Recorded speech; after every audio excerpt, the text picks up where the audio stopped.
है। शनिवार को ब्रिटेन में ओमिक्रॉन के 10,000 मामले दर्ज किए गए। यही नहीं, ब्रिटेन में कोविड-19 के नए मामलों में भी रिकॉर्ड वृद्धि हुई है। पूरे ब्रिटेन में कल कोविड-19 के 90,418 मामले सामने आए। लंदन में ओमिक्रॉन प्रभावित क्षेत्रों में अस्पताल में भर्ती होने वाले मरीजों की संख्या 3/3 से अधिक हो गई है।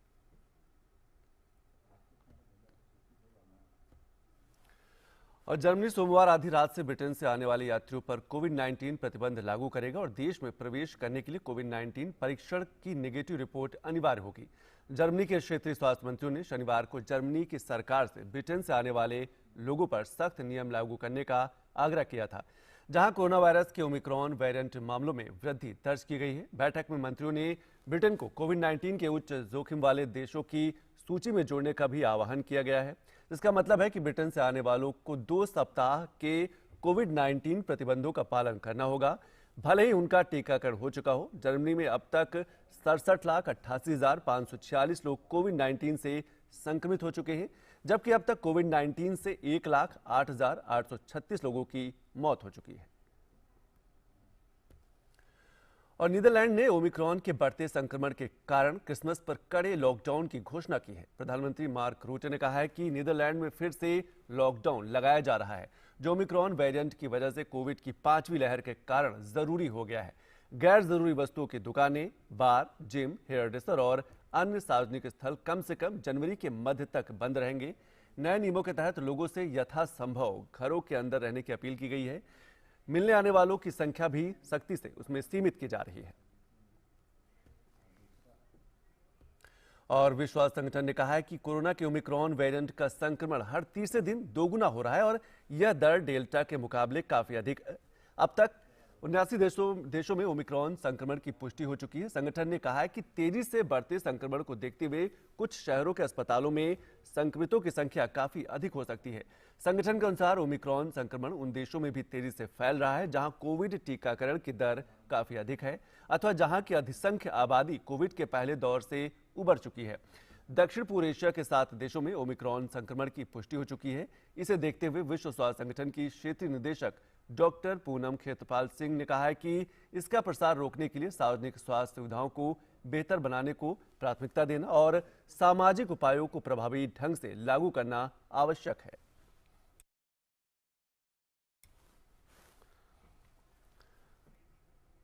और अमेरिकी सीनेट ने राष्ट्रपति जो बाइडेन द्वारा चीन में नए राजदूत के रूप में निकोलस बर्न्स के नाम की पुष्टि की है। निकोलस बर्न्स ने डेमोक्रेटिक और रिपब्लिकन दोनों राष्ट्रपतियों के अधीन काम किया है। वर्तमान में बर्न्स हार्वर्ड यूनिवर्सिटी के कैनेडी स्कूल ऑफ गवर्नमेंट में practice of diplomacy and international relations के प्रोफेसर हैं।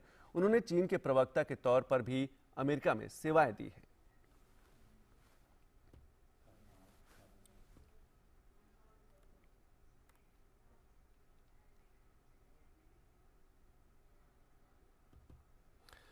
और मलेशिया में मूसलाधार बारिश के कारण आई बाढ़ से 11,000 से अधिक लोगों के जीवन पर प्रभाव पड़ा है। बाढ़ के कारण दर्जनों सड़कों को बंद करना पड़ा है।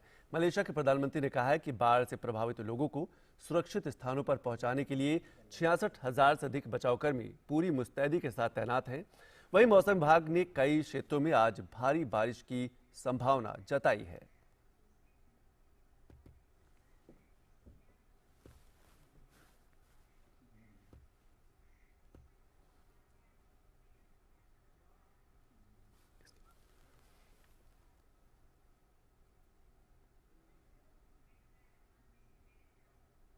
और अभी वक्त है एक और छोटे से ब्रेक का।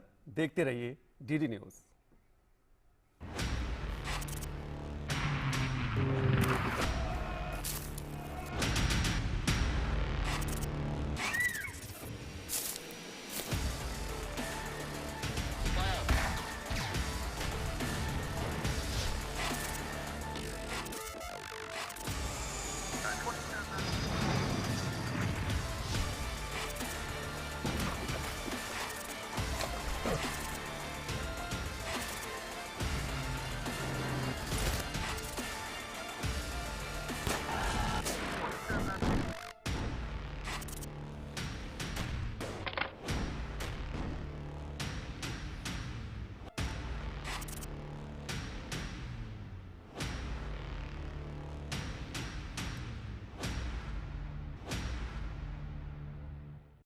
दिन भर की सुर्खियों से अलग खबरों की दुनिया और भी है।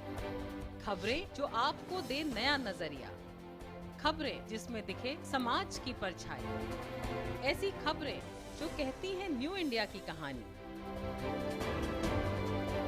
खबरें जो है अनछुई, कुछ खट्टी कुछ मीठी, हम लाते हैं आपके लिए ढूंढकर।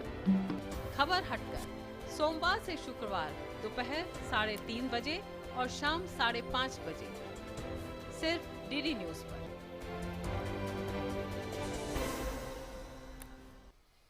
और ब्रेक के बाद आप सभी के स्वागत है और बात करते हैं खेल की। किदाम्बी श्रीकांत ने इतिहास रचते हुए विश्व बैडमिंटन चैंपियनशिप के फाइनल में स्थान बना लिया है। इसी के साथ वो विश्व बैडमिंटन चैंपियनशिप के फाइनल में पहुंचने वाले पहले भारतीय पुरुष खिलाड़ी बन गए हैं।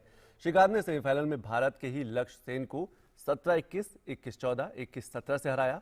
मैच की शुरुआत से ही दोनों खिलाड़ियों के बीच कड़ा संघर्ष देखने को मिला। 20 साल के लक्ष्य ने अपने से 8 साल बड़े और विश्व में 14वीं वरीयता प्राप्त श्रीकांत को पहले गेम में कड़ी टक्कर दी। लक्ष्य ने पहले गेम को 21-17 से जीतकर मुकाबले में बढ़त बना ली। दूसरे गेम में भी दोनों खिलाड़ियों के बीच एक अंक के लिए कड़ा संघर्ष देखने को मिला। दूसरे गेम को श्रीकांत ने 21-14 से जीतकर मुकाबले को बराबर कर दिया। तीसरे गेम में भी दोनों के बीच कड़ी टक्कर मिली। श्रीकांत के अनुभव ने उन्हें फायदा दिया और उन्होंने गेम को 21-17 से अपने नाम कर मैच जीत लिया। और ढाका में एशियाई चैंपियंस ट्रॉफी पुरुष हॉकी टूर्नामेंट में आज फाइनल राउंड रॉबिन मैच में गत चैंपियन भारत का मुकाबला जापान से होगा। ओलंपिक कांस्य पदक विजेता भारत चैंपियंस ट्रॉफी में अपना खिताब बरकरार रखने के अभियान में अब तक 3 मैचों में 2 में जीत चुका है और 1 मैच ड्रॉ हुआ है। ऐतिहासिक ओलंपिक अभियान के बाद अपना पहला टूर्नामेंट खेलते हुए भारत को पहले मैच में कोरिया ने 2-2 से ड्रॉ पर रोक दिया था। बाद में भारत ने मेजबान बांग्लादेश को 9-0 से कड़ी शिकस्त दी। शुक्रवार को भारतीय टीम ने कट्टर प्रतिद्वंदी पाकिस्तान को 3-1 से हराया था। इसके साथ भारत 7 अंकों के साथ अंक तालिका में सबसे ऊपर है। उसके बाद 5 अंक लेकर कोरिया, 2 अंक लेकर जापान और 1 अंक लेकर पाकिस्तान है। और भारत का गौरवशाली स्वतंत्रता संग्राम आधुनिक दुनिया के अब तक के सबसे महान संघर्षों में से एक है। स्वतंत्रता की गाथा के आज के संस्करण में हम स्वतंत्रता सेनानी राम प्रसाद बिस्मिल, स्वतंत्रता सेनानी रोशन सिंह और गोवा मुक्ति दिवस को याद करेंगे।